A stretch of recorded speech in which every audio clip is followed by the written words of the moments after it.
Bien, entonces, primero, chicos, partir por contarles que la próxima semana es vacaciones esta de medio mitad semestre, ¿cierto? La próxima semana eh, no van a haber clases, entonces para que lo tengan eso en consideración. Y la semana subsiguiente ya viene la tarea 2, ¿ya? Eso para que lo tengan ahí, el calendario está en un curso, vamos levemente atrasados nosotros en la materia, pero hoy día vamos a cubrir, espero, una buena parte de la máquina corriente continua, que es justamente lo que falta de esta clase, que ya está en un curso que puso Carlos, ¿cierto? La segunda parte de esta clase. Y el tema que vamos a comenzar hoy día de máquina corriente continua. ¿Sí? Así que para que eso lo tengan en consideración. Bien, ahí deberían, bueno, espero estén viendo bien la pantalla. Eh, Vamos a continuar con lo que estuvieron viendo con Carlos el martes en la tarde. Ustedes vieron ya los principios de la conversión electromecánica de la energía, el análisis principalmente basado en energía acumulada en el campo magnético. Ustedes trabajaron con lambda y con la corriente principalmente. Y vieron un ejemplo con Carlos ahí de una masa que se sostenía con un circuito que en la práctica se denomina un solenoide, que efectivamente son circuitos que se utilizan para hacer movimientos mecánicos con campo electromagnético. ¿Sí? Entonces, es un ejemplo bien práctico de un dispositivo que les permite a ustedes conectar el mundo mecánico, ¿cierto?, con el mundo eléctrico a través de estos circuitos magnéticos en donde ahora consideramos que existen fuerzas o torques, ¿cierto?, en el caso rotatorio, que están presentes y permiten entonces ejercer esta conversión de energía. Lo que vamos a continuar ahora esta clase, que son las pocas láminas que quedan ahora para el final, son las máquinas rotatorias, que son en realidad lo principal que nos convoca en este curso.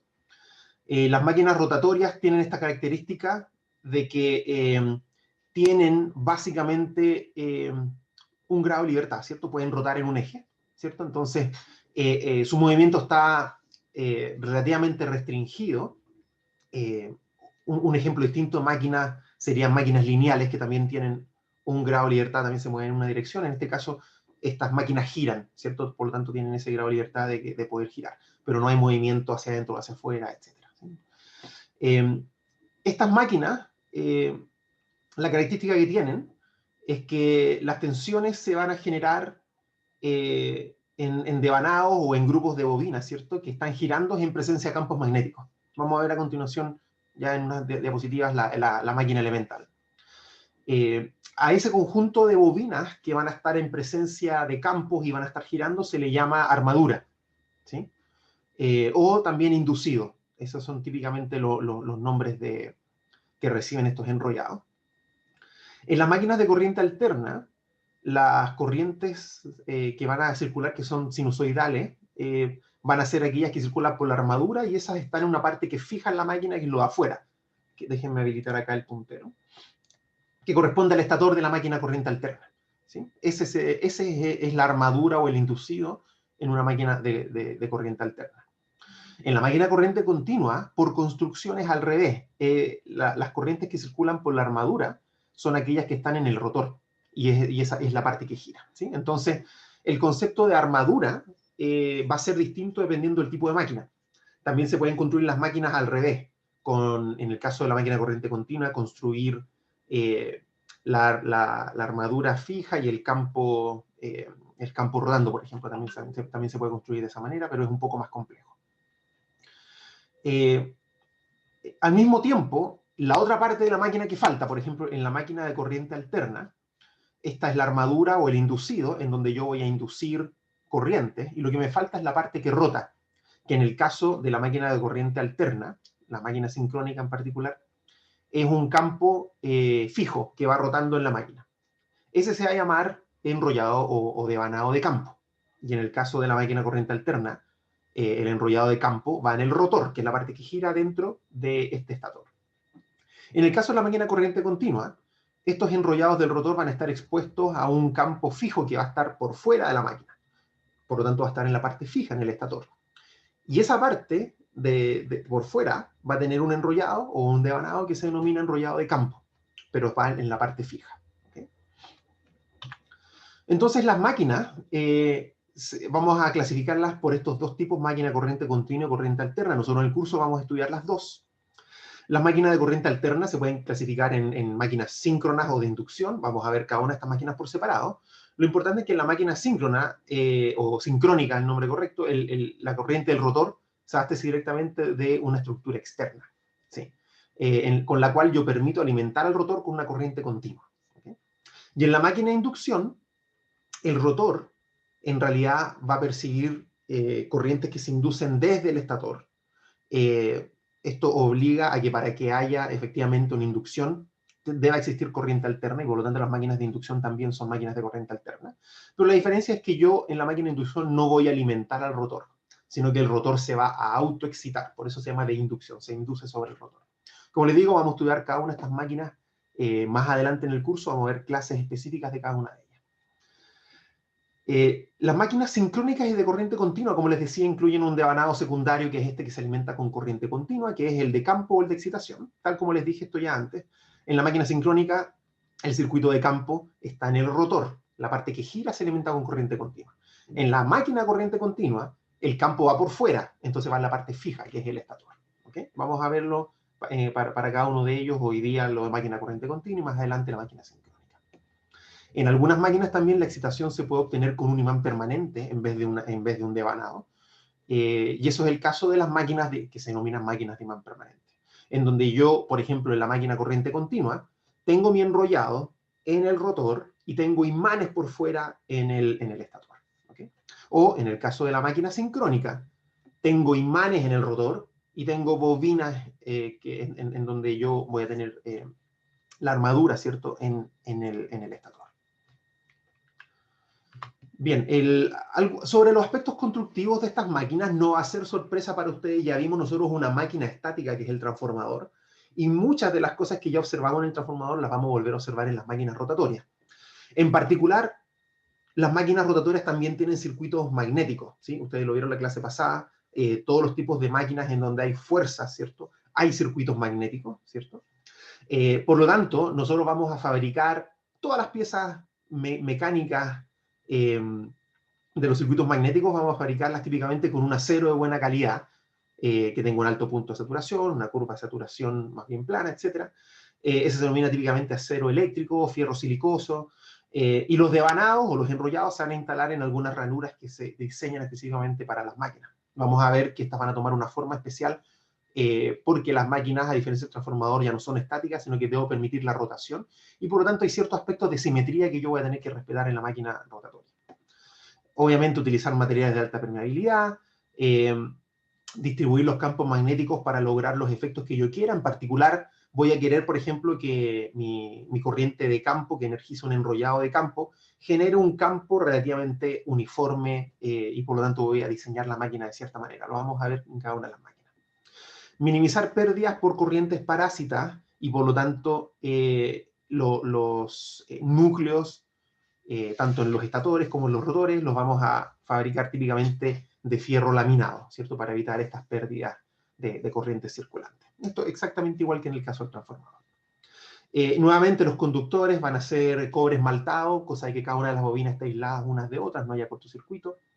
La corriente siga esa forma de la bobina.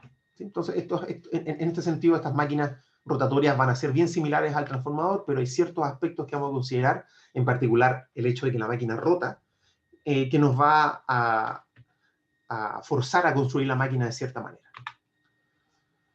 La descripción de un movimiento rotatorio, típicamente desde el punto de vista matemático, ustedes saben que con un vector, ¿cierto?, yo puedo describir una rotación, por ejemplo, un vector normal a una superficie, ¿cierto?, en donde yo tengo la rotación en ese plano.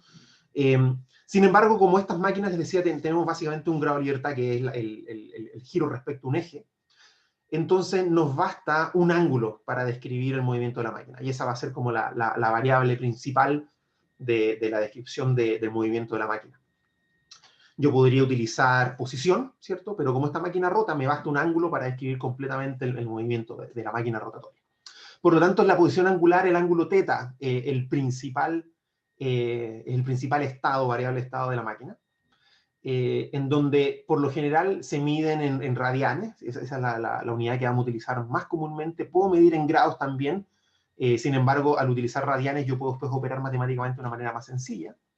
Y en particular la velocidad, ¿cierto? Que es la velocidad es la derivada del ángulo, se va a medir en radianes por segundo, ¿sí? Y esta es la unidad más común que vamos a utilizar nosotros en el curso para el estudio de la máquina, ¿sí? La velocidad angular, que es la derivada del ángulo. En principio yo podría operar con cualquiera de esas dos. Sin embargo, la velocidad es de las que más típicamente se ocupa en la máquina como una información importante y útil. Entonces, típicamente se utilizan distintas unidades para describir a los ángulos y las velocidades. Nosotros nos vamos a ir encontrando con todas estas durante el curso, tanto para máquinas de corriente continua como de corriente alterna. La velocidad angular, como les decía, típicamente en radianes por segundo. A veces la velocidad angular también se expresa en revoluciones por segundo, que correspondería a hertz, ciertos ciclos por segundo o revoluciones por segundo de la máquina. Y también, muy típicamente, revoluciones por minuto, que es una unidad súper utilizada en el mundo mecánico. Revoluciones por minuto ustedes lo encuentran en los tacómetros de los vehículos, en los datos de placa de los motores. Entonces es un número muy, muy utilizado. Y por supuesto yo puedo transformar entre todas estas. Todas son velocidades de rotación, utilizan unidades distintas, pero yo puedo convertir entre todas ellas, y acá abajo están las fórmulas para que ustedes las tengan ahí a mano. Son fórmulas que son bien, bien sencillas de obtener en caso que no se las recuerden. Con la práctica de operar con distintos ejercicios, ustedes después esto lo van a hacer básicamente automático. Las transformaciones entre velocidades en RPM, multiplico por 60 y obtengo las RPS, ¿cierto? Por segundo. Esas están relacionadas por 2pi con la velocidad angular en radianes por segundo, por supuesto, y también la expresión completa para convertir directamente de revoluciones por minuto a radianes por segundo, ¿sí? Importante aquí, este subíndice M va a indicar una cantidad mecánica que no necesariamente, y vamos a ver después, más adelante en el curso, no necesariamente coincide con las frecuencias eléctricas, y por eso se utiliza un subíndice M para estas velocidades, ¿sí? En algunas máquinas van a coincidir, por ejemplo, la frecuencia eléctrica va a coincidir con la frecuencia mecánica, pero no siempre es así. La aceleración, también la derivada de la velocidad, también es algo importante para nosotros tener en cuenta, y en particular la aceleración nos va a permitir muchas veces plantear ecuaciones diferenciales para hacer representación del comportamiento de una máquina rotatoria, ¿sí? Nosotros en el curso vamos a estar enfocados mucho en el análisis de estado estacionario, y por lo tanto la aceleración va a ser cero típicamente, ¿sí? Por lo tanto vamos a trabajar a velocidades constantes. Eso es lo más típico en el curso, pero es importante saber que la aceleración angular se mide en radianes por segundo cuadrado, en caso de que ustedes lo encontraran también en la literatura. Como dice aquí, tal como les decía, cuando se rota a velocidad constante, cuando la velocidad angular permanece constante, ¿cierto? La aceleración es cero. Yo tengo un equilibrio de torques en el mundo mecánico, ¿sí? Cuando no hay aceleración angular es porque tengo un equilibrio de torques. Mientras mayor sea el torque, más rápidamente cambia la velocidad. Eso, por supuesto, es bien ya sabido por ustedes. El torque se mide en newton metros, y típicamente yo puedo obtener este valor de torque con el producto cruz entre fuerza y brazo, ¿cierto? Esto también viene de los cursos de mecánica. Aquí está la expresión de la magnitud con el seno de beta, que es el ángulo entre los dos. Eso, como ustedes saben, sale del producto cruz. Todo esto espero que no sea en realidad novedad para ustedes. Esto es descripción de movimientos rotatorios en general. En caso que yo tuviera aceleración, ¿cierto? La diferencia de torques o el torque acelerante va a relacionarse con la aceleración entonces a través de esta ecuación que es bien sencilla, que es la ley de rotación de Newton, que es el equivalente al F igual M por A, ¿cierto? Con la aceleración lineal o en una dimensión, pero en este caso tenemos al momento de inercia, ¿cierto? El momento de inercia es el que gobierna entonces la ecuación de la aceleración en su versión de rotación. Y la inercia del objeto también va a ser muy importante para el mundo de las máquinas eléctricas. Como les digo, mucho de nuestro trabajo en el curso va a ser en régimen permanente, en donde la aceleración es nula, y por lo tanto la inercia aquí no juega ningún papel. Sin embargo, para estudios de máquinas eléctricas en sistemas de potencia en general, ya sean como motor o como generador, ese momento de inercia juega un rol súper importante. No es parte de este curso, pero en el próximo curso de nuestra área, que es el curso de sistemas de potencia, sistemas eléctricos de potencia, esta inercia va a jugar un papel muy importante, por ejemplo, en la operación de nuestro sistema eléctrico. Esa inercia va a tener un papel fundamental en la regulación de frecuencia. ¿Por qué frecuencia? Porque frecuencia está relacionada con la velocidad, y como aquí la aceleración está relacionada con el momento de inercia, los cambios de aceleración, entonces la regulación de frecuencia tiene mucha relación con la inercia. Si el torque es constante y elegimos un ángulo de inicio arbitrario, esta expresión de acá arriba, que es del trabajo, ¿cierto? Que es la energía que yo requiero, se reduce típicamente a torque por ángulo, ¿sí? De esta misma expresión, yo también puedo extraer la expresión que es más común que nosotros vamos a utilizar en este curso, que es que la potencia, ¿cierto? Que es la derivada del trabajo, la potencia que yo ejerzo mecánicamente en un eje que está rotando, ¿cierto? En esta masa rotatoria, la potencia va a ser igual a torque por velocidad rotatoria, ¿sí? Potencia igual torque por omega. Esta es la expresión que nosotros más comúnmente vamos a utilizar, porque va a relacionar potencia del mundo mecánico con las potencias que estamos viendo en el mundo eléctrico. Entonces, en la conversión de energía, por un lado, tener potencias eléctricas, que son, ¿cierto?, productos de corrientes y tensión. Y por otro lado, tener potencias mecánicas, en donde vamos a tener relaciones de torque con velocidad. Entonces, esta ecuación es la más, quizás de la más importante, que nos va a permitir relacionar el mundo eléctrico con el mundo mecánico. ¿Qué es lo que hay detrás de esto? Lo que vieron en la clase del martes con Carlos. Toda la transformación que está ocurriendo a través de los entrehierros de mis circuitos magnéticos, ¿cierto? Que es donde se concentra la transferencia de potencia, ¿cierto? La conversión electromecánica. Nos va a llevar a que, por un lado de mi circuito magnético, voy a tener la interfaz con el mundo mecánico.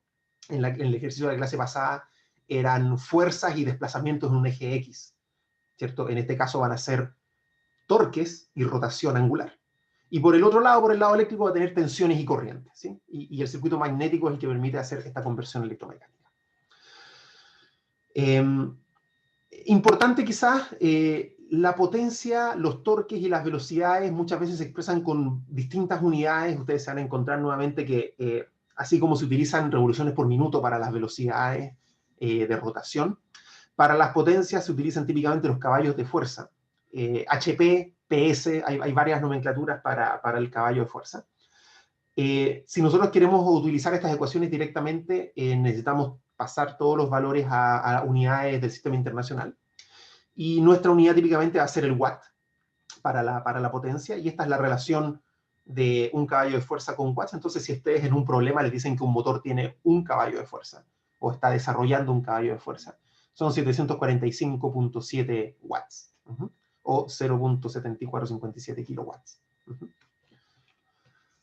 Bien, conversemos sobre estas máquinas rotatorias y vamos a ver rápidamente el generador y el motor elemental. ¿Qué son estas máquinas elementales? Son máquinas ilustrativas que nos van a permitir a nosotros entender cómo un generador o cómo un motor funciona, ¿sí? Estas máquinas, si bien son elementales, si nosotros hubiéramos tenido la oportunidad de ir al laboratorio este semestre, nosotros tenemos una pequeña maquinita elemental demostrativa en el laboratorio que tiene exactamente esta forma. Y podríamos haber hecho experimentos demostrativos en el laboratorio. Pero bueno, Carlos ha sido súper amable en dejar varios videos que ustedes van a poder hacerle clic después en el material que vamos a dejar. Bueno, él ya dejó esta clase en un curso. La clase que comenzamos ahora en unos minutos también tiene links a algunos videos, y ahí por supuesto que invitadísimos a ver esos videos. Pero las máquinas elementales entonces consisten en, tal como hemos hecho cuando vimos la introducción a los circuitos magnéticos, vamos a trabajar con circuitos súper básicos. En este caso, vamos a trabajar con una espira elemental, o sea, un enrollado de una vuelta, por decirlo así, elemental. En este caso tiene lados bien definidos, superficie conocida, L y D, ¿sí? Que yo voy a exponer a un campo magnético fijo que está simbolizado por estas dos piezas polares que aparecen acá, estas dos piezas norte y sur, que simbolizan justamente los dos polos, por ejemplo, de un imán o de un electroimán, ¿sí? Por lo tanto, desde el norte hacia el sur hay presencia de un campo de una densidad B. Aparece aquí B, ¿sí? Fíjense que aparece aquí B en los dos casos, ¿cierto? Entonces estoy expuesto a un campo B que voy a suponer que está uniformemente distribuido aquí en este espacio. Ustedes se preguntarán por qué aparecen estas piezas con esta forma, así media curvada. Es solamente pensando en que debo permitir el giro de esta espira elemental, ¿sí? Por lo tanto, la sección que yo voy a atravesar va a ser circular, entonces debo construir estas piezas con una forma así circular. Entonces, esta máquina elemental tiene una espira, ¿cierto? Tiene una espira aquí, que tiene largos y anchos definidos, por lo tanto yo conozco su superficie en principio. Voy a definir que está rotada a un ángulo cualquiera que voy a denominar θ, que lo voy a calcular respecto de la horizontal, que es la dirección en donde va el campo, ¿sí? Entonces θ va a ser 90 grados cuando la espira esté paralela al campo P. Y entonces en esta espira elemental, que en principio podría estar cortocircuitada, voy a hacer una pequeña apertura y voy a tener la oportunidad de medir tensión inducida en esa espira. Este ejercicio como que ya no se les va a hacer extraño, ya lo hemos hecho en el curso. Y entonces voy a medir la tensión inducida en esa espira. Bueno, ¿cómo procedo? En términos de la ley de Faraday, ¿cierto? La tensión inducida, ¿cierto? Aparece como una respuesta, en el sentido de respuesta es la oposición a, por eso el signo negativo, ¿cierto? A la derivada del flujo que está encerrando esta espira. Como esta espira está rotando en presencia de un campo fijo, yo tengo, ¿cierto? Una variación de el campo B que estoy encerrando desde cuando la espira está vertical, en donde mi sección, ¿cierto? Por los lados D y L, ¿cierto? Esa superficie D por L está completamente expuesta al campo, hasta el caso extremo en que estoy horizontal, en que la espira no encierra ninguna línea de campo, ¿sí? Porque está paralelo al campo, ¿cierto? Si ustedes hacen el ejercicio, por supuesto, la superficie D por L, ¿cierto? El largo por el ancho, va variando en función de θ y la expresión para eso es directamente el coseno de θ, ¿cierto? Cuando θ es 0, estoy completamente en presencia del campo. Cuando es 90 grados, entonces no estoy expuesto, ¿sí? Perdón, es seno D. Cuando es 90 grados, seno 90 es 1, entonces estoy completamente expuesto al campo, y cuando tengo 0 grados, no encierro nada de campo. Entonces la expresión para el flujo me va a quedar como B por LD por coseno de θ, ¿sí? El flujo entonces me va a quedar con esa expresión, y por lo tanto la tensión inducida me queda sinusoidal, ¿sí? Yo derivo la expresión, le pongo el signo menos, encuentro B por L por D. L por D es la superficie de la espira, seno de θ, y fíjense que aparece la derivada de θ con respecto a t, ¿sí? Entonces es importante aquí, en la expresión de la tensión inducida, aparece la derivada de θ. Si yo muevo esta espira a velocidad constante, ¿cierto? Por ejemplo, θ igual a omega t, esa es la expresión de una velocidad constante, de θ a dt es omega, y seno de θ, perdón, es seno de omega t. Por lo tanto, si yo muevo la espira a velocidad constante, la tensión inducida tiene una forma sinusoidal pura, ¿sí? Y una sinusoidal en función del tiempo.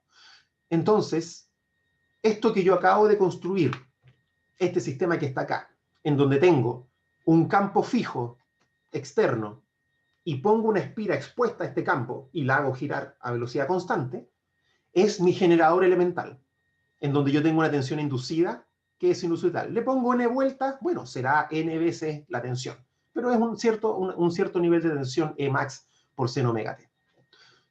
Con este circuito elemental yo acabo de construir mi primer generador. En espiras expuestas a un campo fijo, lo hago rotar a velocidad constante, tengo tensión inducida sinusoidal.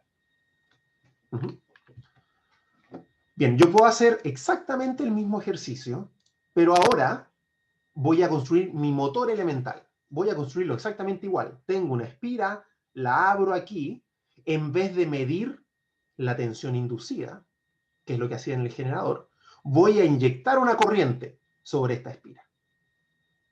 Esta espira está expuesta a un campo fijo, nuevamente los mismos polos norte y sur del campo fijo. Tengo el campo B, ¿cierto?, que va también en esa misma dirección. Y tengo ahora un circuito en el cual ya no me preocupa la tensión inducida, sino que voy a alimentar con una corriente conocida I, ¿cierto? Voy a alimentar con una corriente I a esta espira. ¿Qué es lo que utilizo ahora para entender el motor? Como les digo, esto ya lo habíamos visto, lo que gobierna a los motores es la ley de Lorentz. Entonces tengo que la fuerza que se va a producir acá, y fíjense la dirección, en este caso hacia abajo, en este caso hacia arriba, por la dirección de la corriente, va a ser I por la integral, ¿cierto?, en el circuito cerrado de dl cruz B, del producto cruz. Tengo entonces que aparece un vector de fuerza que empuja una espira hacia abajo, y un lado de la espira hacia abajo y el otro lado de la espira hacia arriba. En la parte de atrás de la espira y en la parte de adelante de la espira no hay fuerza porque el producto cruz es cero, ¿sí? Ahí en ese caso no hay fuerza, sino que las fuerzas se producen solamente en ambos lados de la espira. Entonces tengo acá un sistema en el cual se induce una fuerza en cada lado de la bobina. Se inducen dos fuerzas, una hacia abajo y una hacia arriba, ¿sí?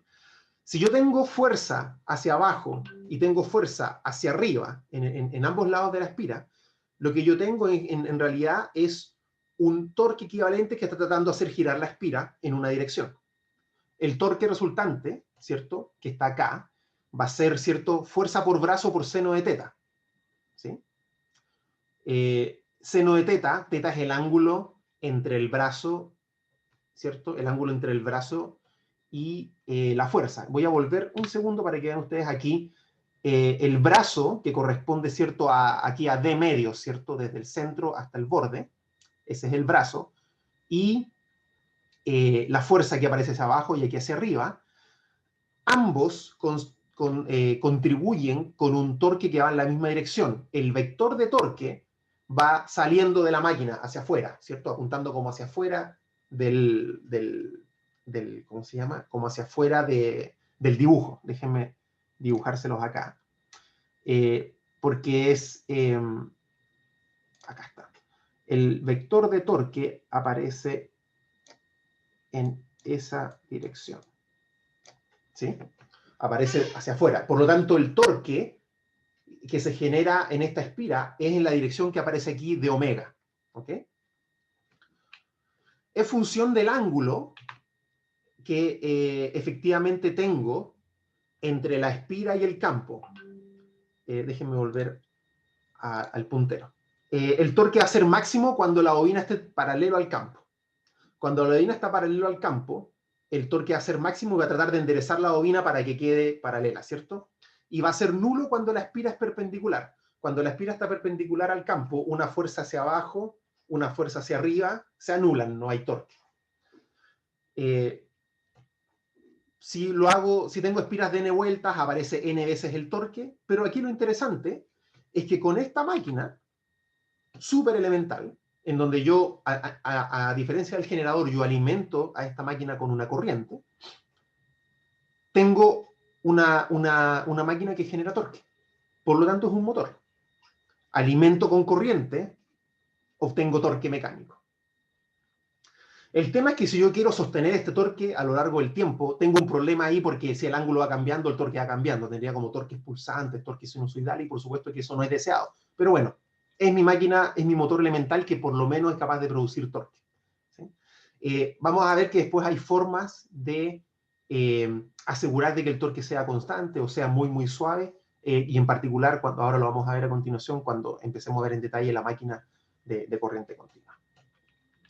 Pero entonces es súper importante, antes de cerrar esta clase, de que este circuito elemental, este circuito electromagnético elemental, ya sea en donde yo giro la espira a velocidad constante y mido la tensión, o alimento la espira con una corriente y obtengo torque, es una máquina que me permite hacer conversión electromecánica.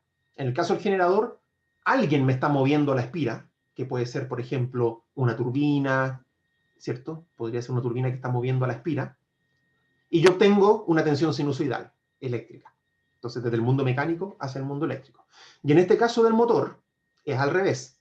Alimento con corriente y genero un torque, ¿sí? Entonces, tengo la conversión al revés, del mundo eléctrico al mundo mecánico.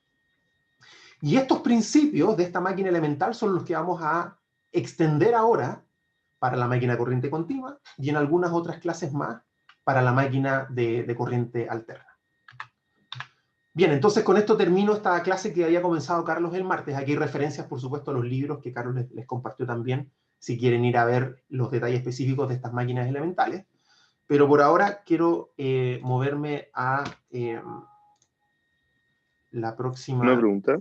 Sí, aprovechemos, Gabriel, adelante. Em, ¿Qué pasa si es que uno conecta estos dos máquinas elementales? Porque como una me genera corriente y la otra es alimentada por corriente, Ujú.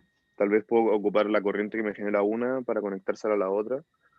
Y así como solamente con alambres e imanes puedo tener dos máquinas. ¿Es factible o no funciona? A ver, Gabriel, no sé si entendí muy bien, pero ¿tú quieres conectar dos máquinas juntas por el lado eléctrico o por el lado mecánico? Es que teníamos una máquina que nos generaba corriente. Sí. Por, ya, O sea, esa fue perdón, la hay primera. una, Y la hay una otra, máquina que si tú la mueves, induce tensión. Y la otra máquina, si tú le inyectas ah, corriente, genera torque. claro, Ujú. no se pueden conectar entre ellas por el alambre, por esa espira. Sí, por supuesto que sí. Yo puedo conectar un Y, generador a un motor. Y de hecho, lo hacemos todos los días, sin que seamos conscientes de ello. Hay espiras rotando en todos los generadores que alimentan nuestro sistema eléctrico, ¿cierto? Al sistema de potencia, al sistema interconectado. Hay muchas máquinas que están girando muchas espiras y están generando tensiones sinusoidales que son las que nosotros vemos en el enchufe en la casa. Y tú en la casa conectas, no sé, una lavadora, conectas un refrigerador y tiene un motor que va a consumir corriente desde ese circuito y va a generar un torque que va a mover algo. Por ejemplo, mueve el compresor del refrigerador, mueve la ropa en tu lavadora. Eso lo hacemos todos los días. Así que efectivamente eso se puede hacer. Buenísimo, Uh -huh. gracias. Bien, ¿alguna otra pregunta antes de comenzar con máquina continua? Bien, vamos a aprovechar de que como justo hacia el final de la clase estaba estos detalles de la máquina elemental, la máquina corriente continua. De hecho, esta clase parte con un principio de funcionamiento que ve exactamente lo mismo, así que vamos a ir bastante rápido por eso. Bueno, primero, a modo de introducción, la máquina corriente continua es una máquina que por muchos, muchos años dominó muchas aplicaciones de precisión. La máquina corriente continua, en donde vamos a ver, yo tengo por un lado un campo, ¿cierto? Como el que vimos en el dibujo, un campo por fuera y espiras por dentro, es una máquina que va a tener bastante flexibilidad a través de las dos corrientes, la corriente que genera ese campo y la corriente que se genera en la armadura, en la parte que rota. Yo voy a tener una amplia posibilidad de control de esta máquina, ¿sí? Puedo obtener, como dice aquí, una amplia variedad de características y de hecho las vamos a ver, no sé si alcancemos hoy día, pero si no, la próxima clase vamos a alcanzar a ver que tengo una variedad de usos de esta máquina, tanto como motor como de generador. Las aplicaciones vienen desde vehículos eléctricos, muchos vehículos eléctricos utilizaron motores de corriente continua, algunos todavía lo utilizan. Creo que dimos el ejemplo, el metro de Santiago utilizó en muchos de sus trenes más antiguos motores de corriente continua. De hecho, hasta el día de hoy, eh, la línea eléctrica, ¿cierto?, que alimenta a todos los metros, todos los carros de metro, es de corriente continua. Son 660 volts en corriente continua. Y esos 660 volts se conectaban directamente a estas máquinas de corriente continua para generar el movimiento del metro. Hoy día utilizan otro tipo de motores, que los vamos a ver más adelante en el curso, y mucha electrónica para hacer el control. Pero estas máquinas fueron por muchos años la máquina de excelencia para hacer control. Todavía tiene mucho uso en robótica, en automatización, en máquinas pequeñas y en máquinas grandes. Eh, ¿Cuál ha sido la desventaja y por qué hoy día dominan otras máquinas? Porque constructivamente es más compleja que la máquina de corriente alterna. Sin embargo, como dice aquí, fue la primera en que se construyó y se desarrolló y tiene todavía hoy día una importancia muy grande, porque la forma en que yo controlo otras máquinas hoy día es muy similar a como yo controlo la máquina de corriente continua. Bien, el principio de funcionamiento de esta máquina en realidad lo acabamos de ver. Van a ver aquí el mismo diagrama que ya vimos. Nosotros ya sabemos que esta máquina elemental, cuando yo la utilizo como generador, es decir, yo fuerzo la espira a girar a una cierta velocidad, me va a generar aquí una tensión que es sinusoidal. Son las ecuaciones que acabamos de ver, tal cual. Bueno, esto no es corriente continua. De hecho, la tensión inducida es alterna. ¿Cómo yo podría a partir de una tensión alterna, generar una tensión que es continua. ¿Alguien tiene alguna idea? ¿Qué es lo que yo podría hacer? Aquí pueden ser tan creativos como quieran. Si yo tengo una tensión alterna, ¿cómo podría construir yo una tensión continua a partir de una tensión alterna? Con un rectificador o algo así. Un rectificador, ¿cierto? Eso nosotros lo conocemos, ustedes lo vieron en circuitos, en el curso de circuitos. Un rectificador a mí me permite, ¿cierto?, convertir una señal de corriente que es alterna a una señal que por lo menos tiene una componente continua, ¿cierto? No necesariamente es perfectamente continua, pero por lo menos tiene una componente continua.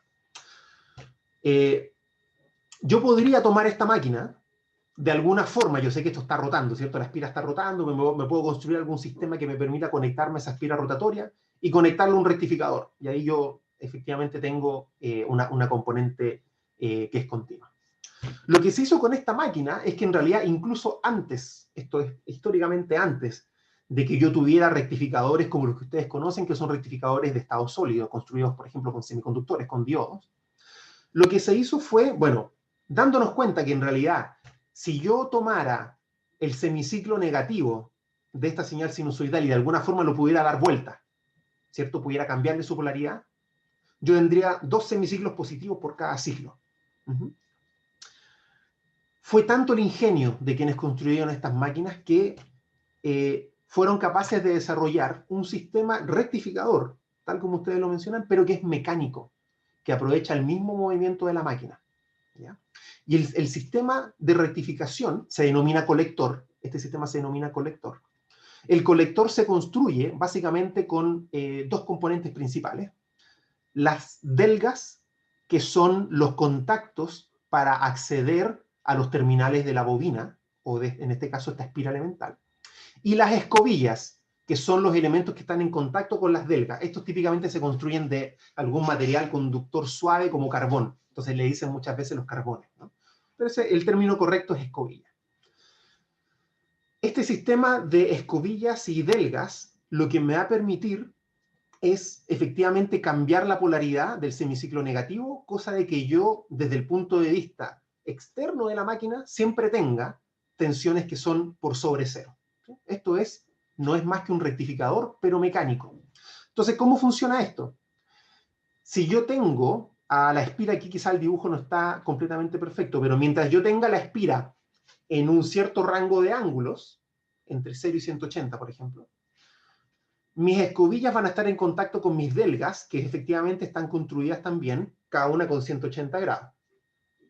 Cuando esto empieza a girar y pase de los 180 grados, fíjense de que la delga que estaba en contacto con la escobilla de abajo, 180 grados después va a estar en contacto con la escobilla de arriba. Y bueno, la delga de arriba, 180 grados después va a estar en contacto con la escobilla de abajo. Por lo tanto, yo generé efectivamente un cambio de polaridad en las conexiones vistas desde las escobillas. Las escobillas estaban en contacto con las delgas, por 180 grados estuvieron con una polaridad positiva, los próximos 180 grados estuvieron con una polaridad negativa. Por lo tanto, lo que yo percibo desde las escobillas es una tensión como la que aparece aquí en azul punteado. Esa es la tensión rectificada. Entonces, efectivamente, esta máquina elemental, que en este caso estamos viendo el aspecto desde el punto de vista del generador, tomando esta máquina elemental y agregándole este sistema rectificador mecánico que se llama colector, yo construyo un pequeño generador elemental que es de corriente continua. La tensión inducida va a ser pulsante, no es la más linda del mundo, es pulsante, pero tiene una componente continua bien definida. ¿Sí? Entonces, esta máquina elemental que está acá me permite generar una tensión que es rectificada, tiene una cierta componente continua y por lo tanto ya es una máquina de corriente continua. Esta tensión no es la más bonita. Y la pregunta inmediata sería, ¿cómo yo puedo mejorar esta tensión? ¿Cómo podría yo generar una tensión que se parezca más a una tensión continua? Entonces aquí les puedo preguntar a ustedes, ¿qué es lo que podrían hacer? ¿Alguien se aventuraría a alguna respuesta? Ponerle un condensador. Ponerle un condensador, ¿cierto? Ustedes desde el punto de vista de lo que han visto en circuitos, si yo pongo un condensador, ¿cierto? Voy a emparejar mucho a la tensión en corriente continua. En el caso de quienes diseñaron esta máquina, se dieron cuenta rápidamente de que yo no necesito depender de un condensador, que es un elemento externo, que puede ser costoso, para poder generar una tensión que es más pareja, sino que lo que se hace es lo siguiente.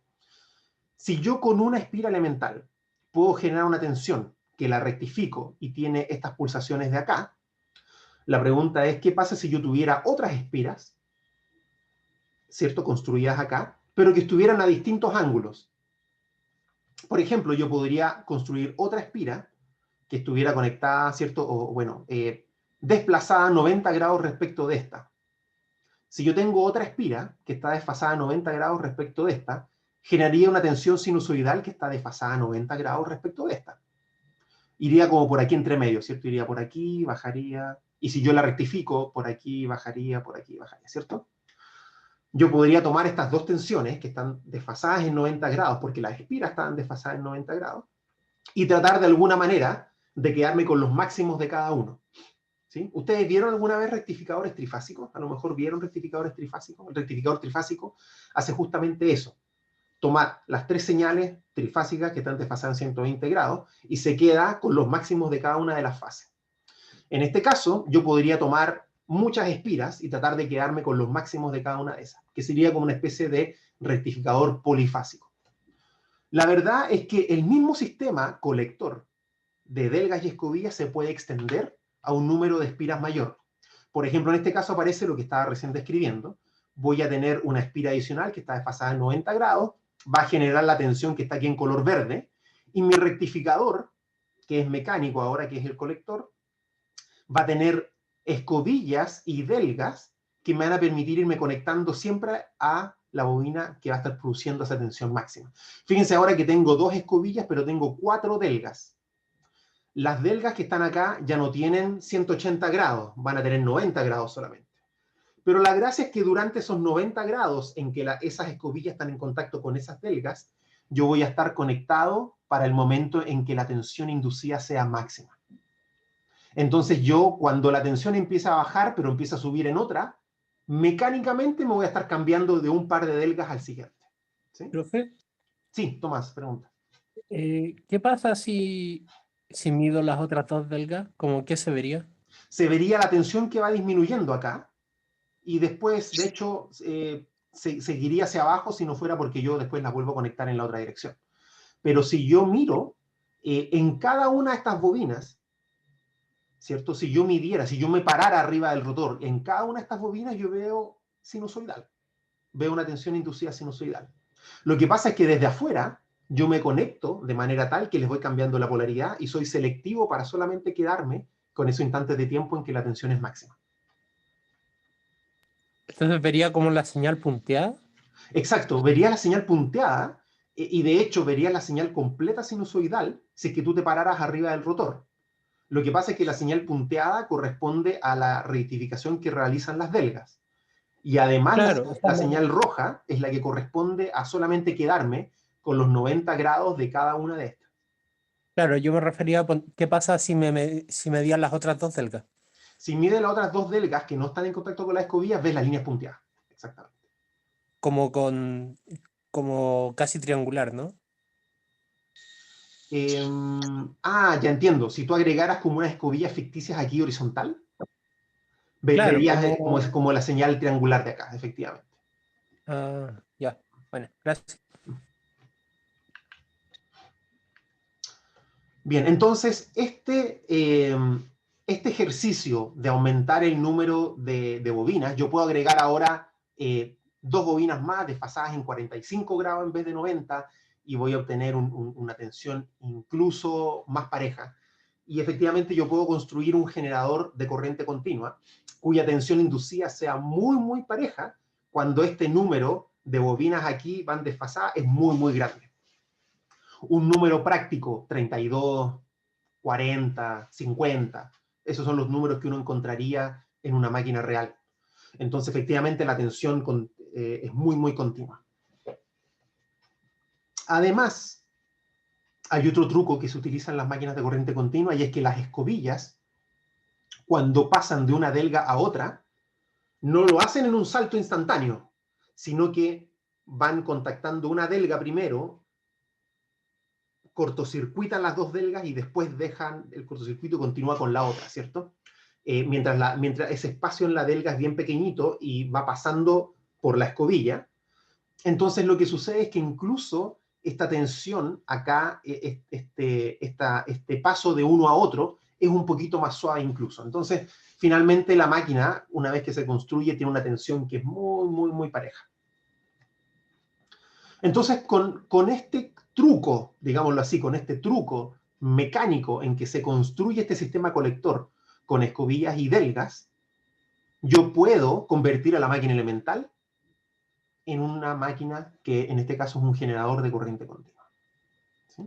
Pero, profe, Sí, Tomás. esto igual como que no es gratis, porque al final tengo más momento de inercia, ¿no? No hemos hablado todavía de la inercia, porque en realidad las espiras acá no hemos tenido en consideración cuánto pesan ni nada de eso. Lo que sí es que la máquina es voluminosa porque tiene muchos enrollados. ¿Sí? Si tenía n vueltas en cada espira y agregué 30 espiras, voy a tener 30 por n. Entonces es una máquina que tiene mucho enrollado.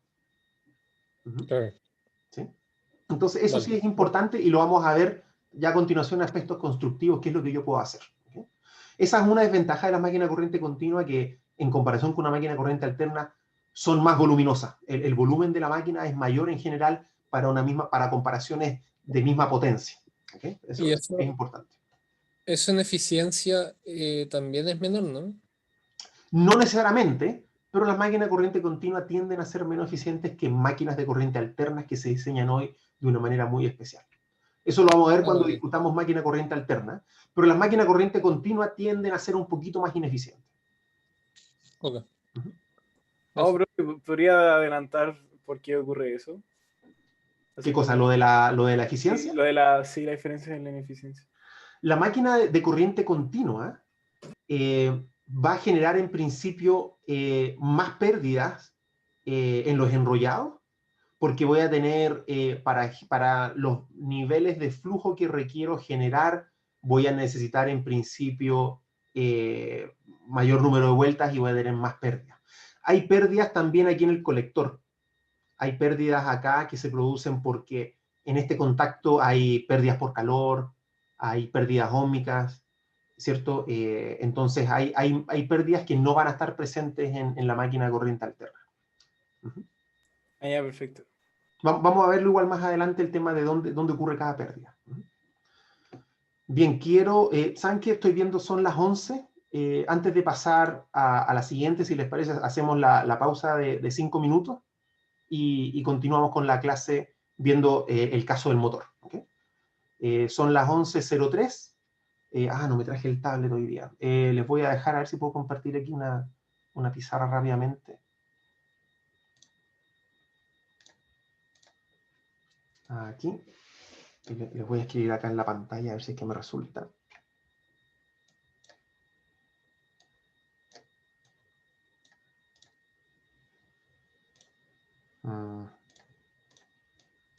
Ahí está. Entonces aquí volvemos a las, perdón el color, no sé dónde quedó acá está para cambiar. Entonces volvemos a las 11:08. ¿Ok? Súper. Yo me quedo aquí esperando mientras, pero tomamos estos 5 minutitos para hacer un pequeño break y ya volvemos. Profe, ¿podría aprovechar de cortar la grabación para que no quede más? Ok, entonces estábamos viendo recién cómo convertimos a la máquina elemental en un generador de corriente continua. Ahora viene la segunda parte, que es cómo yo convierto a esta máquina elemental en un motor de corriente continua. Entonces vamos a partir con la misma descripción que vimos al inicio de la clase, en donde tengo nuevamente esta espira elemental, está expuesta a un campo fijo B, asumimos uniformemente distribuido, y a esta espira, en vez de medir la tensión inducida, vamos a inyectarle una corriente. Al inyectar esa corriente, nuevamente la fuerza que aparece es I por la integral en el circuito cerrado, ¿cierto? De DL cruz B, aparece el producto cruz, y lo que yo tengo es que, si bien los lados no contribuyen al producto cruz, estos lados de acá atrás, el frente y el fondo, los lados aquí de largo L sí contribuyen. Entonces aparece una fuerza hacia abajo, una fuerza hacia arriba, y tal como vimos antes, eso termina siendo un torque. Estos son las mismas diapositivas que ya vimos, y considerando esos dos segmentos, entonces, tengo dos contribuciones de un brazo que mide D medios por F, ¿cierto? Donde la fuerza, la magnitud viene de aquí de la integral I por la integral de DL cruz B, entonces me aparece B, el campo B, L, el largo de cada uno de los lados de la espira, y el producto cruz me aparece seno de teta. Si yo asumo que esta máquina está girando a velocidad constante, sería seno, ¿cierto? Seno de omega t. Y aquí phi es el flujo, ¿cierto? Que es el B por D por L, ¿cierto? Es el flujo que aparece encerrado por la espira. Tal como lo habíamos dicho antes, notar que el torque es máximo cuando la bobina está paralelo, donde aparecen las dos fuerzas a los lados y la hace tender a girar, y es nulo cuando la espira está vertical, en donde una fuerza aparece hacia arriba y la otra hacia abajo, y ahí se anulan, entonces no hay torque. Para que el torque sea más constante y el movimiento más uniforme, lo que voy a hacer es que voy a hacer el mismo truco de antes, en que voy a poner, si tengo una espira aquí, en este plano, que me va a generar torque en esa dirección, cuando esta espira vaya girando y se vaya poniendo cada vez más vertical, la idea es cuando yo llegue a la posición vertical, puedo tener otra espira a 90 grados que siga generando torque en la misma dirección. Voy a utilizar entonces el mismo truco que tenía antes y voy a alimentar a las espiras que van a estar horizontal, cosa que cuando esta espira llegue a la posición vertical, yo de alguna manera, bien ingeniosa, voy a cambiar la alimentación y en vez de alimentar a esa espira que llegó a la posición vertical, voy a alimentar a la otra que ya viene en posición horizontal. Todo eso lo hace efectivamente el sistema colector. El colector con las espiras y las delgas van a hacer ese mismo ejercicio. Voy a volver acá al dibujo anterior que teníamos aquí, por ejemplo, con este de acá. Para el movimiento de la espira, en los primeros 180 grados, yo voy a estar energizando la espira con una corriente en una dirección. Cuando me pase de esos 180 grados, voy a cambiar al sentido de la corriente. Cosa que si las fuerzas iban apuntando en esta dirección y se anulaban, cuando pase para acá, cambio el sentido de las fuerzas y me sigue girando. Espero que se entienda que con esto lo que yo voy haciendo es que siempre, con el sistema de colector y delga, siempre la espira va a estar generando torque en la misma dirección. Si yo alimentara la espira siempre con la misma corriente, ¿sí? Cuando la tengo horizontal tendería a alinearse y ahí quedaría, ¿cierto? Hasta que las fuerzas se anulan. Pero si yo las hago girar en esa dirección, cambio el sentido de la corriente, es como que las tomara de nuevo y las hiciera girar. Las tomara de nuevo y las hiciera girar. Si yo luego genero esto con 4 espiras, lo que estoy haciendo es básicamente tomar un par de espiras, hacerlas girar. Cuando llego a esta posición, me cambio de espira y hago girar. Me cambio de espira y la hago girar. Ese es el efecto que yo voy generando y el mismo sistema de colector y delgas me permite hacer efectivamente ese cambio, en donde voy a ir energizando, en este caso, por 45 grados voy energizando una espira, después los siguientes 45 grados energizo la otra espira, 90 grados una espira, a los siguientes 90 grados la otra espira, 180 grados después, a la misma espira inicial, pero con la polaridad cambiada, y así sucesivamente. Entonces yo con el sistema de colector y delgas voy a tener también un sistema que me permite maximizar el torque. El torque naturalmente hubiera sido sinusoidal, o sea, hubiera sido pulsante. Yo con el sistema rectificador que construí con las escobillas y las delgas, voy a tener un sistema en el que el torque va a tener básicamente esta misma forma.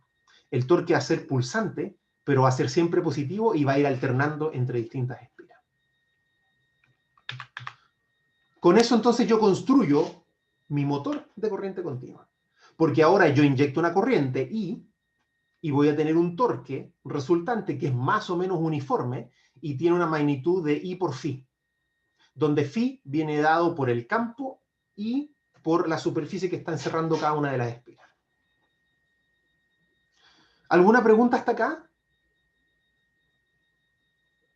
A modo resumen, yo con este sistema de colector y delgas voy generando que un sistema de múltiples espiras que está desfasada, ¿cierto? Están desfasadas estas espiras en el rotor, estén siempre alineadas de la manera que más me conviene.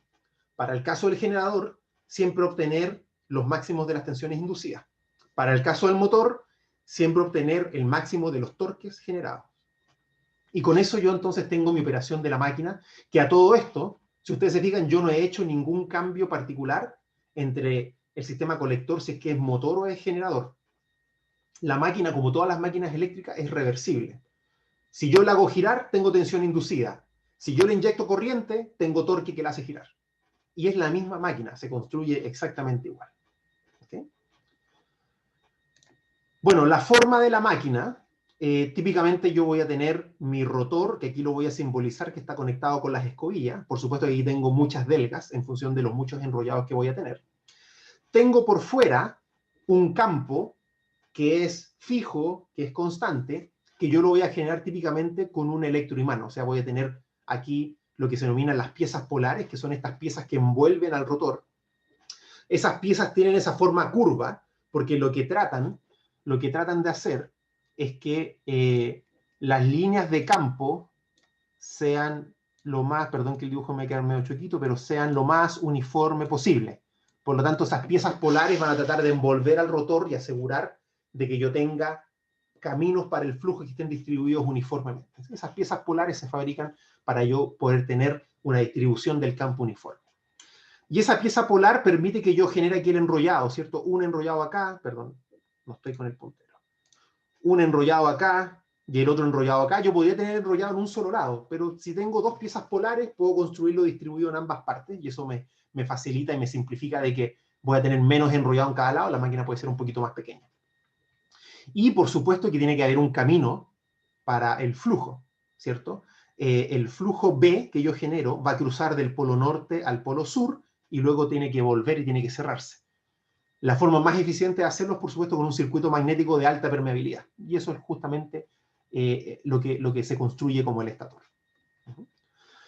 Entonces, como dice acá, la distribución del flujo en el entrehierro, que es el espacio entre rotor y estator, va a depender de la forma de la pieza polar, de la distancia entre las puntas de las piezas polares. Mientras más cerquitas estén las piezas polares, es mejor la distribución y hay menos espacio para que el flujo se vaya por fuera y no atraviesa el rotor, que sería un equivalente a un flujo de fuga. Entonces, mientras más cercanas terminen esas piezas polares a dos semicírculos perfectos, mejor es la distribución que tengo del flujo en el entrehierro. Hay consideraciones prácticas por las que yo no puedo construir esos perfectamente cerrados, y por lo tanto siempre va a haber un pequeño espacio, pero mi pieza, y eso podríamos, ojalá lo pudiéramos ver en el laboratorio, esas piezas polares son efectivamente bien semicirculares. Bien, como todo circuito magnético, yo voy a estar sujeto a algunas consideraciones prácticas. Hasta ahora no hemos hablado, por ejemplo, de saturación del material o de las irregularidades del flujo en el entrehierro, pero por supuesto que ustedes esperarán que si yo tengo un circuito magnético que esté sujeto a saturación, entonces eventualmente yo voy a ver el efecto de la saturación expresado en alguna parte de la máquina. En particular, la corriente con la que yo alimento a mi circuito de campo, que es la que genera este campo fijo en el estator, esa corriente, cuando yo estoy sujeto a saturación, esa corriente, ese N por I, ¿cierto?, que es el responsable de la intensidad de campo de H, va a tener que ser cada vez más grande cuando estoy sujeto a saturación. Y por lo tanto es importante tener eso en consideración. La corriente de campo puede llegar a ser extremadamente alta para poder generar densidades de flujo necesarias para, por ejemplo, tener un cierto nivel de tensión inducida o tener un cierto valor de torque, porque tanto para la tensión inducida como para el torque aparece B. No aparece N por I, aparece B. Entonces, el nivel de corriente que yo requiero cuando estoy sujeto a saturación va a tener que ser un nivel de corriente que se denomina excitación, esta corriente de campo. Esa excitación puede terminar siendo un valor muy, muy grande porque estoy sujeto a saturación.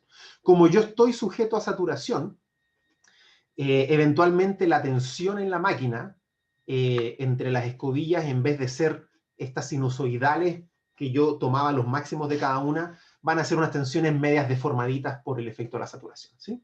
Entonces, de todas maneras, si yo voy intercambiando estas tensiones, me quedo con los máximos de cada una, igual tiende a ser una tensión bastante pareja, pero detrás lo que está ocurriendo en esta máquina, que es de corriente continua, pero todos los fenómenos detrás siguen siendo de corriente alterna, porque hay inducción, y no hay inducción si no hay flujos alternos, ¿cierto?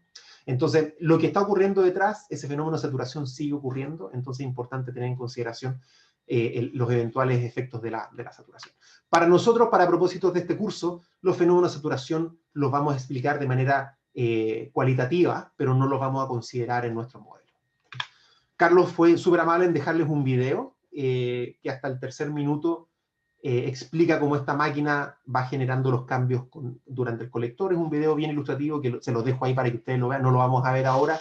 Queremos aprovechar el tiempo para seguir viendo otros temas de la máquina. Bien, yo a medida que empiezo a aumentar el número de enrollados en esta máquina corriente continua, porque por ejemplo quiero minimizar esa variación de la tensión inducida, o quiero minimizar las pulsaciones del torque, voy a empezar a utilizar un número de enrollados cada vez mayor. El sistema de colector y delga que estábamos viendo va conectando a los terminales externos, ¿cierto? Los terminales de la máquina corriente continua, a cada par de delgas, y lo va haciendo de manera discreta. Por lo tanto, para cada paso de delgas, yo estoy conectando solo un enrollado. ¿Qué significa eso para propósitos de la eficiencia de la máquina corriente continua? Yo tengo n enrollados, o pongámosle m, porque n es el número de vuelta, m enrollados en el rotor, y estoy utilizando uno solo de esos en cada instante de tiempo. Conecto uno, cierto número de grados después conecto otro, y entonces en principio estoy desperdiciando todos los otros enrollados, en donde yo sé que tengo parcialmente tensión inducida, tengo parcialmente la posibilidad de generar un torque, que no es el máximo, pero es un torque parcial.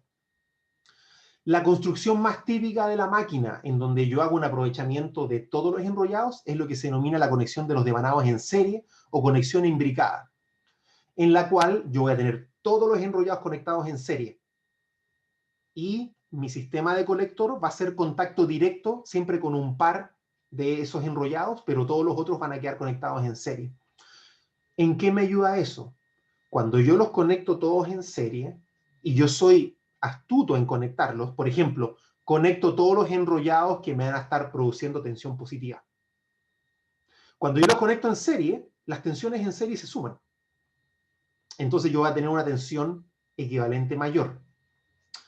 Para los enrollados que estén por el otro lado, los voy a conectar en serie, pero los voy a conectar al otro terminal, cosa que me contribuyan a la tensión negativa equivalente. Entonces, si yo, y ustedes pueden hacer el análisis acá, si ustedes ven, aquí van a tener que tomar, cada par de enrollados va del punto, por ejemplo, del 1, está enrollado con el 1'.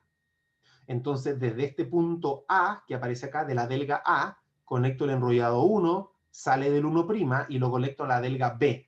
Y del B va a salir el enrollado que acá va al enrollado 2, sale del 2' y se conecta a la delga C.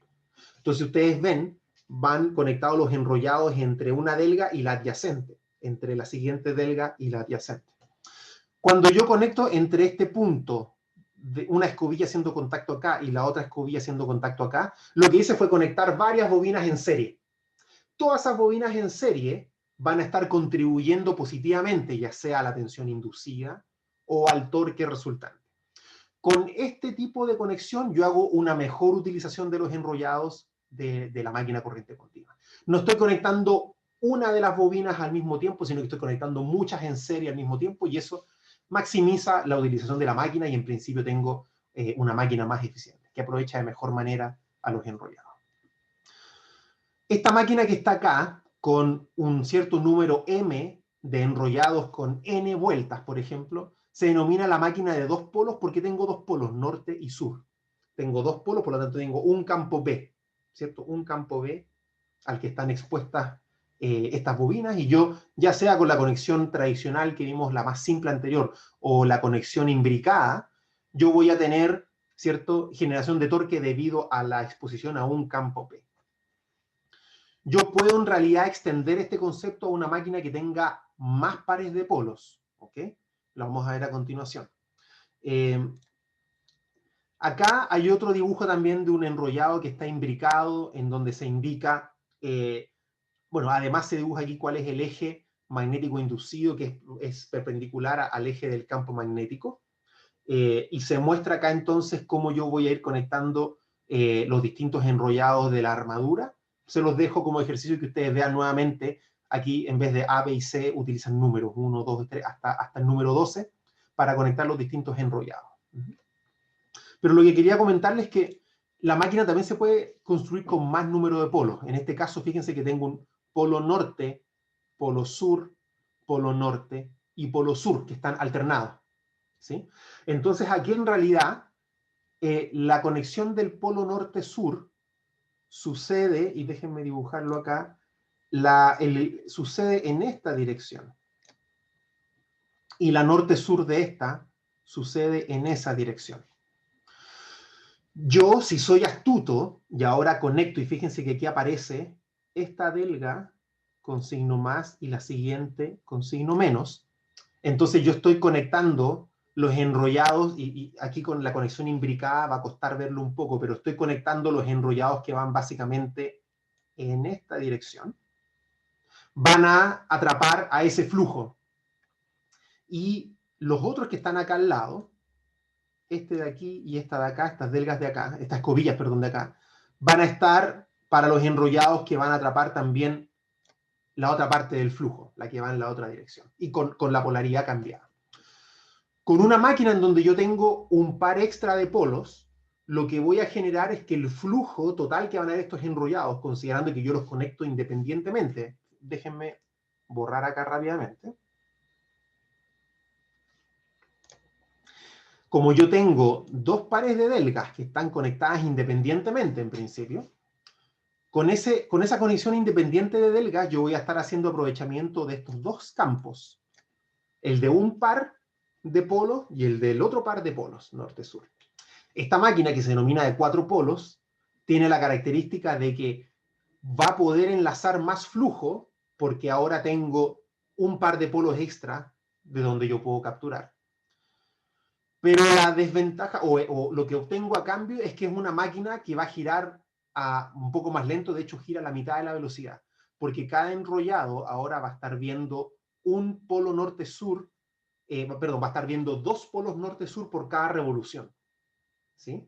Es decir, que si yo giro esta máquina a una cierta velocidad, la tensión inducida que yo percibo en estos dos pares de delgas van a ser del doble de la frecuencia. O, al contrario, si alimento a esta máquina con una corriente, el torque que va a generar va a ser tal de que voy a tener el torque equivalente que hubiera obtenido en la otra máquina para cada media revolución, ¿sí? Entonces va a haber una relación entre el número de polos, en que yo en general voy a tener mayor torque y mayor capacidad de corriente, pero voy a tener menor velocidad, ¿sí? Entonces yo hago un compromiso en una máquina de un número mayor de polos en donde voy a disminuir la velocidad, pero voy a aumentar el torque. Si aumento la velocidad y disminuyo el torque, la potencia sigue siendo la misma. Entonces yo puedo construir máquinas que tienen la misma potencia, pero que tienen mayor torque a un sacrificio de menor velocidad. ¿Cómo hago eso? Cambiando el número de polos de la máquina. Vamos a encontrar que típicamente un par de polos, como la máquina que estaba acá, o dos pares de polos, como la máquina que está acá, son lo más típico en máquinas de corriente continua. Hay máquinas de corriente continua de 6 polos también, pero lo que sucede con el aumento del número de polos es que el colector se vuelve cada vez más complicado y tengo que meter muchos más enrollados en el rotor y en el estator, y eso se vuelve un poquito inmanejable para un número muy alto de polos. Entonces, 2 polos, 4 polos, 6 polos es bastante típico en máquinas de corriente continua. Bien, vamos a ver rápidamente algunos aspectos constructivos de la máquina. Vamos a ver algunas fotografías y algunas figuras de la máquina antes de pasar al modelo circuital, que es finalmente lo que a nosotros nos va a interesar para propósitos del curso, porque el circuito equivalente es el que nos va a permitir trabajar con la máquina y ver cómo se comportaría la máquina. Pero aspectos constructivos importantes. Vamos a ver a continuación una figura de una máquina de corriente continua. Vamos a ver las distintas partes de la máquina, el estator, que es la parte estacionaria, el rotor, que es la parte giratoria. La parte estacionaria, vamos a ver el dibujo, yo creo, para que sea más claro. Esta máquina tiene acá las escobillas, que son estas dos que aparecen acá, tienen el conmutador que está compuesto por las delgas o el colector, como se denomina también el colector, el número de delgas, las escobillas. Tengo acá afuera, o sea, se va a ver la culata que corresponde al estator, una placa típica con las características, como vimos los datos de placa del transformador, también hay datos de placa para la máquina. Aquí la campana externa, que es la que está acá, está soportando el rodamiento que sujeta al eje del motor. Aquí están las piezas polares, en donde están los enrollados, y está las piezas polares del campo, que es lo que está por fuera. Este es un diagrama de una máquina típica, y de hecho, si ustedes, ojalá el próximo semestre, puedan tengan la oportunidad de ir al laboratorio de máquinas, o cuando tomen el curso de laboratorio de máquinas, y vean la máquina de corriente continua, es igualita a este dibujo. Ustedes la van a ir a ver y se ve igualita a este dibujo. Aquí hay otros ejemplos con cortes transversales también de máquinas más grandes. Aquí hay una máquina que tiene un mayor número de polos, porque si ustedes se fijan, tengo 1, 2, 3 piezas de escobillas por este lado y probablemente otras 3 por el otro lado. Entonces una máquina de 6 polos, de 3 pares de polos. Aquí hay otra figura también con el corte transversal, en donde se ven las piezas polares que están acá arriba y el colector acá. ¿Profe? Sí, Tomás. Una pregunta. Los polos, ¿cómo se hacen? Porque al final usted hizo trampa en el dibujo. No es que puso un monopolo magnético. ¿No? Están norte y sur. Siempre están norte y sur. Norte y sur. Ah, ya, pero Siempre así están son pares. ya. Sí, Es que en el siempre están pares. primer dibujo era como un norte y otro sur. Entonces, Un como que no norte y entendía. un sur, exacto. O el dibujo anterior aquí. Un norte y un sur. Ujú. Claro, sí, pero ¿qué pasa con el resto del imán? Porque tiene que ser una pieza de eso. Lo habíamos dibujado acá atrás. ¿Sí? Ah, ya, Un verdad, enrollado verdad. acá, puedo distribuir el enrollado y se cierra por el estator. Ah, ya, verdad, lo había ¿Sí? olvidado. Gracias. ¿Sí? Y si yo agrego más piezas, por ejemplo, agrego el otro polo, el otro par de polos, uno acá arriba y uno acá abajo, todos se van a cerrar por el mismo estator. ¿Sí? Entonces hay que tener en consideración que por algunas partes del estator voy a tener que quizás construirlo más grande porque va a circular el doble del flujo. Pero bueno, eso es parte del diseño de la máquina. ¿Sí? Ya, ok. Vale, gracias. De nada. Entonces, esta es justamente, ahora que aprovechando la pregunta de Tomás, la forma que tienen las piezas polares. En este caso, esta es una pieza polar. No hemos visto todavía los devanados de compensación, eso lo vamos a ver cuando veamos reacción de armadura más adelante. Pero esta pieza polar, en este caso está aquí, no se ve conectada a la cara del polo. La cara del polo va a tener esta forma, ya lo habíamos hablado, tiene que ser se denomina esta achaflanada o excéntrica para que los extremos se acerquen lo más posible, pero que no toquen al rotor. ¿Qué pasa? Va a incrementar la reluctancia entre los extremos de la cara polar y entonces el efecto del agrupamiento de flujo va a ser un poquito peor. Voy a tener parte del flujo que quizás no se va a distribuir uniformemente dentro del rotor, sino que las líneas de flujo van a tender a ser algo más así. Si yo las pudiera dibujar. No se van a distribuir tan uniformemente, entonces puede que haya parte de los enrollados que, en particular en algunas posiciones que no vean flujo suficiente, entonces quizás no contribuyen, pero bueno, es parte de con lo que uno tiene que vivir con la máquina por las limitaciones prácticas. El tema de los interpolos, como les decía, eso lo vamos a ver cuando veamos reacción de armadura. El rotor, ¿cómo se construye? Hay un eje que está maquinado, típicamente se parte de una barra de acero, se construye un núcleo sobre él.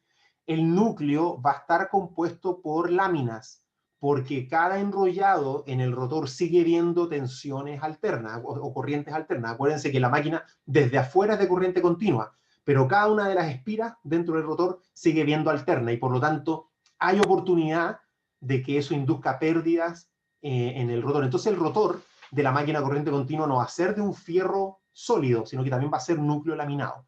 El estator, a diferencia, el estator está viendo un campo constante. Por lo tanto, el tema de las pérdidas, no hay corriente inducida, no hay flujo variable. Por lo tanto, el estator se puede construir de una pieza sólida, pero el rotor que está viendo tensiones sinusoidales o corrientes sinusoidales, el rotor sí tiene que estar construido con núcleo laminado. ¿Okay? Entonces eso es súper importante. Las escobillas, ya lo había mencionado, se construyen con carbón, con grafito, algún metal blando. Tienen conductividad alta para reducir las pérdidas, pero son un punto en donde pueden producirse pérdidas tanto eléctricas como pérdidas por fricción. Y son de los elementos que requieren más mantenimiento. Típicamente en estas máquinas, las escobillas se van gastando y llega un momento en que tienen que cambiarse. Y eso es una de las cosas que también ha sido una desventaja de la máquina de corriente continua en comparación con máquinas de corriente alterna, en que hay máquinas de corriente alterna que no tienen contacto con el rotor y por lo tanto evito este problema que es de mantenimiento constante.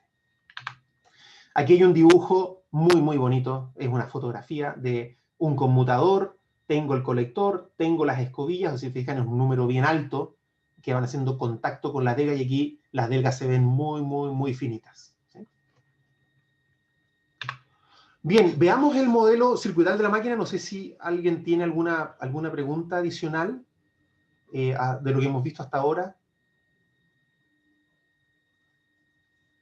Bien, si no hay preguntas, avancemos hacia el modelo circuital, en donde nuevamente Carlos Alvear fue bien amable en dejar un video también en donde se muestran distintas conexiones de la máquina, así que también se los dejo aquí el link para que ustedes lo visiten después en YouTube.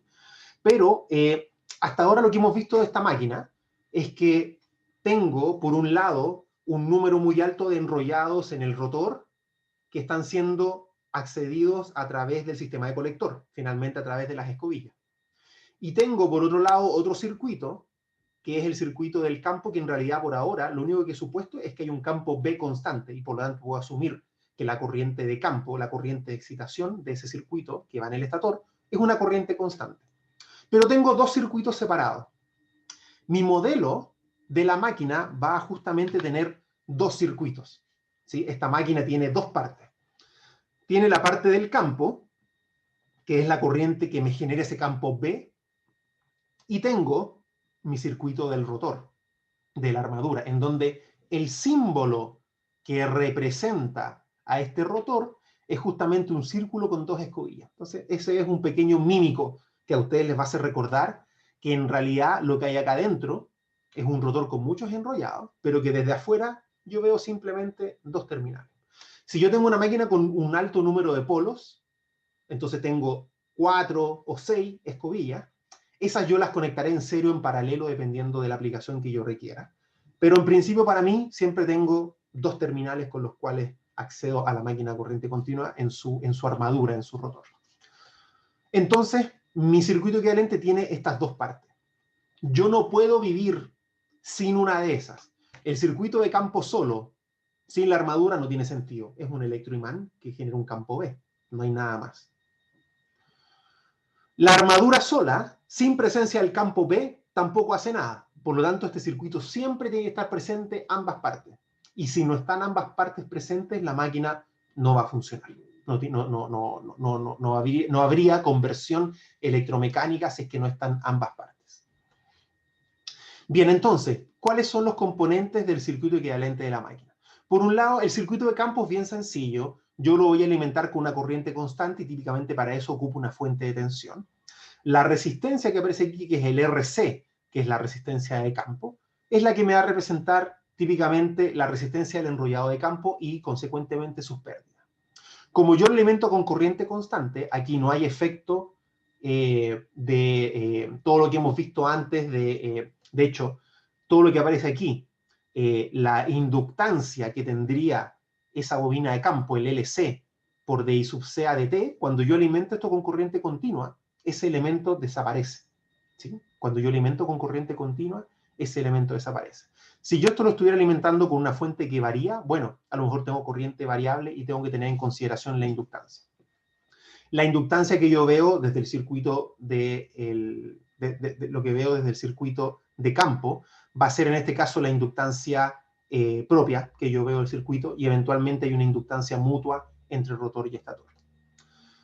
Por el lado de la armadura, tengo en este circuito una resistencia que me representa la resistencia de los enrollados, sean estos imbricados conectados en serie, la resistencia de las escobillas, la resistencia de las delgas, toda resistencia que yo tenga en el circuito la voy a representar con lo que denomino resistencia a armadura, y va a ser la principal responsable de las pérdidas que se produzcan en la armadura, ¿sí? En el rotor. Tengo la tensión externa a la que yo voy a conectar, aquí aparece como B sub A, que es la tensión que yo observo en los terminales de la máquina. Esta resistencia es interna a la máquina, no es externa, es interna a la máquina. Y tengo a la tensión inducida que me aparece por el hecho de que esta máquina está realizando la conversión electromecánica, y es una tensión que de hecho va a ser la tensión inducida, que ya vimos que es una tensión que es sinusoidal y que es rectificada. Esa tensión ya vimos que depende de la velocidad de la máquina y depende del flujo. Por lo tanto, ahí está la conexión entre estos dos mundos. Esta corriente de campo genera un flujo B, ese flujo B va a generar tensión inducida. ¿Sí? Aquí es importante de que cuando yo dibujo típicamente este elemento, esta inductancia se dibuja al frente de la armadura para recordar de que hay una conexión entre esos dos mundos del campo y la armadura. El torque inducido, el torque que yo induzco en esta máquina cuando lo ocupo como motor, va a ser igual a la potencia dividido por omega. La potencia es la potencia que aparece en la armadura. Yo no considero la tensión, sino considero esta tensión interna que aparece acá, porque todo lo responsable de esa resistencia es en realidad pérdidas y no se transforma en torque. El torque de la máquina se produce con la transformación que ocurre en esta tensión interna, ¿sí? Esa es la tensión que está representando a la FEM, la fuerza electromotriz generada en la armadura. Y esa es la responsable del torque. Por lo tanto, tensión por corriente en la armadura, la interna, dividido por omega va a ser igual al torque. De la misma manera, la potencia que yo estoy transfiriendo desde el mundo eléctrico al mundo mecánico, la potencia que se va hacia el eje, finalmente es la que aparece acá, E por I. Aquí no hay ni un coseno de phi ni nada, esto es corriente continua. Entonces, directamente E por I, ¿sí? Y finalmente está la ecuación de las masas, que vimos que los cambios de la velocidad van a estar relacionados con la inercia. Dijimos que para propósitos del curso nosotros vamos a estudiar a esta máquina en régimen permanente, con velocidad constante, y por lo tanto, cuando la velocidad es constante y su derivada es cero, el torque mecánico es igual al torque eléctrico que estoy inyectando a esta máquina, ¿sí? Es decir, todo el torque que viene de la conversión electromecánica se va hacia el eje como torque mecánico. Acá abajo está la nomenclatura, la explicación de cada uno de los elementos en la nomenclatura. Como les había dicho, es importante, la tensión inducida en la máquina va a ser igual a una constante por omega por phi, ¿sí? Equivalentemente, una constante distinta por omega por B, ¿sí? Donde aquí la constante que aparece acá es una constante que depende de la construcción de la máquina, depende de la sección de los enrollados, depende del número de vueltas, etc. Equivalentemente, yo lo puedo dejar expresado en función de la corriente de campo, teniendo en consideración que flujo, corriente de campo están relacionadas eventualmente por una curva BH, ¿sí? Donde puede haber saturación. Entonces, si no hay saturación, phi e I están relacionados de manera lineal.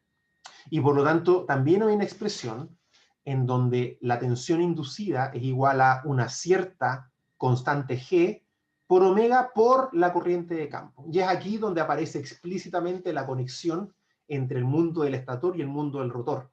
En el rotor, en la armadura, tengo una tensión inducida que está relacionada con el estator a través de la corriente de campo.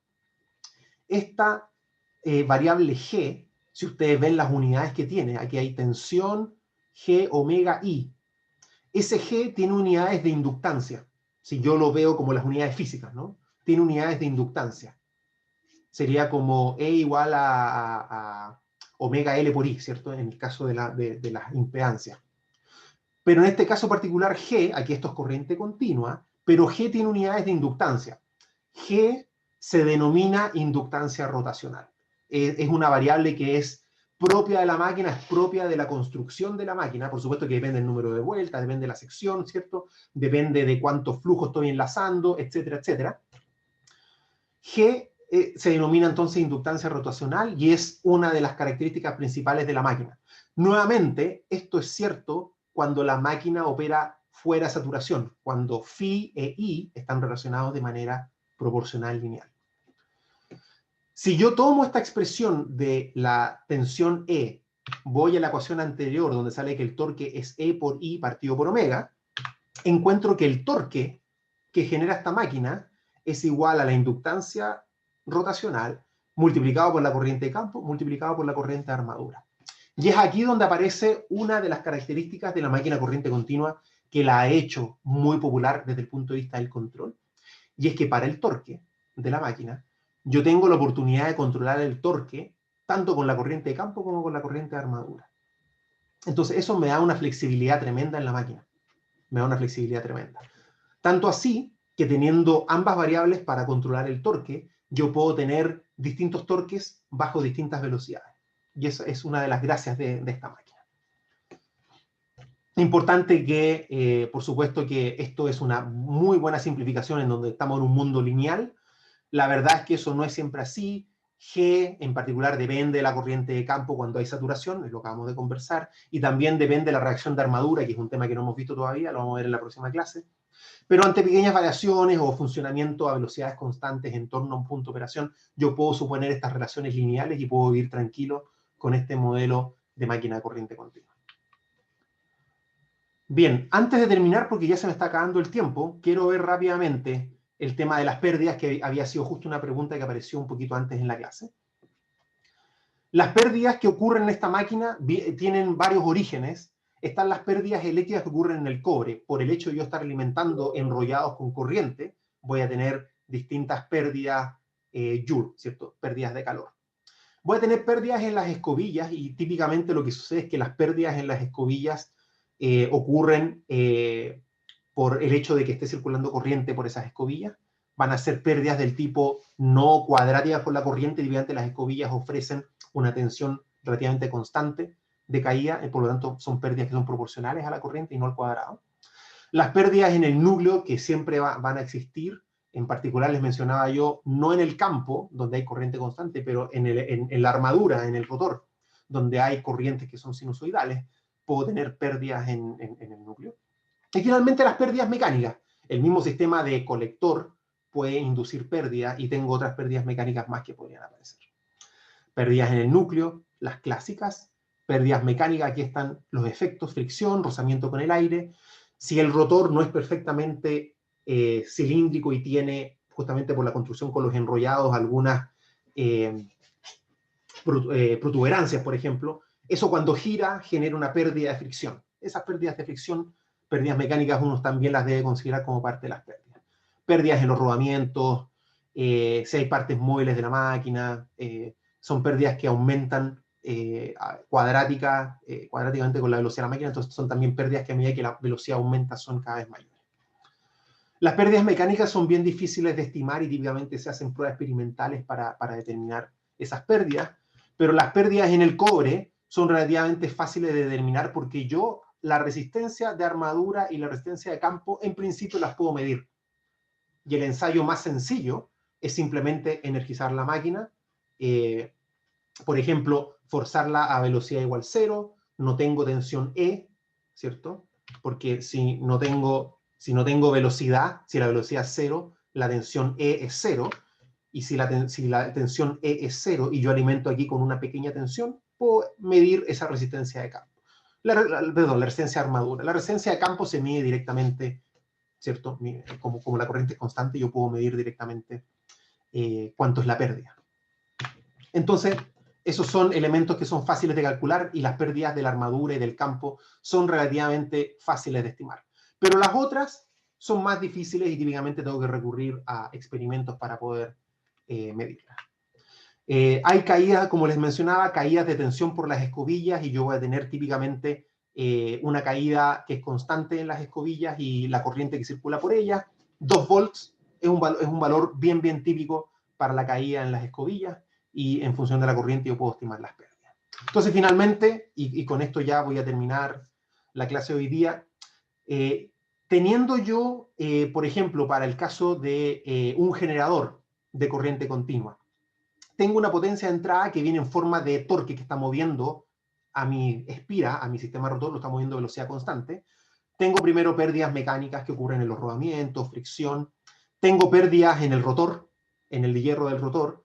Ocurre la transformación electromecánica y luego tengo pérdidas en el cobre del estator. Y finalmente tengo mi potencia salida, que es V por I, en los terminales de la armadura. Entonces ahí están los tres mecanismos de pérdidas: pérdidas en el cobre, pérdidas en el hierro y las pérdidas mecánicas. Este es el torque que aplico a la máquina. Después de las pérdidas mecánicas y del hierro, tengo un torque levemente menor, descontando esas pérdidas, que se convierten, ¿cierto?, en potencia eléctrica. Esa potencia eléctrica se pierde parte en la armadura y lo que sale es la potencia útil eléctrica. Un diagrama similar para las pérdidas cuando lo ocupo como motor. Alimento por la armadura, ¿cierto? V por I. Tengo pérdidas en el cobre, pérdidas en el enrollado de armadura. Me quedo con E por I. E por I genera, ¿cierto?, transformación electromecánica y tengo un torque útil en el eje. Parte de esa potencia se pierde en el fierro del rotor. Parte se pierde en pérdidas mecánicas, la fricción, y la otra parte sale como torque útil para alimentar mi sistema mecánico que yo requiero mover. Y esos son los mecanismos con los que yo entonces tengo las distintas pérdidas en la máquina. Como les decía, las pérdidas mecánicas típicamente las tengo que determinar de alguna manera experimental o puede ser un dato conocido. Bien, vamos a quedar hasta acá. Ya son las 10:50. La próxima semana, como les había dicho, no hay clase, así que no voy a estar, por supuesto, disponible si alguien tiene alguna consulta a través de cursos. La semana subsiguiente retomamos el tema, vamos a ver las distintas conexiones de la máquina. Yo aquí tengo el resumen de la máquina, mi modelo, el campo y la armadura. Tengo dos circuitos, esos dos circuitos los voy a poder conectar de manera independiente, serie, paralelo, etcétera, y voy a poder construir máquinas de conexión distinta que tienen distintos desempeños y distintos comportamientos. Todos muy interesantes, pero eso lo vamos a ver en la próxima clase. Por ahora los dejo aquí con este resumen del modelo de la máquina, en donde no se olviden, el campo y la armadura están conectados a través de esa inductancia rotacional. Ahí está, ahí es donde ocurre la conversión electromecánica de la energía. Bien, ¿alguna pregunta? Se me fueron, me acabo de dar cuenta, se me fueron varios en el camino, pero bueno, no sé si alguien tiene alguna pregunta antes de cerrar.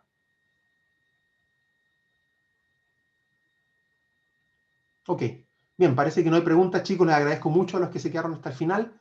Que tengan un buen descanso la próxima semana y nos vemos la semana subsiguiente.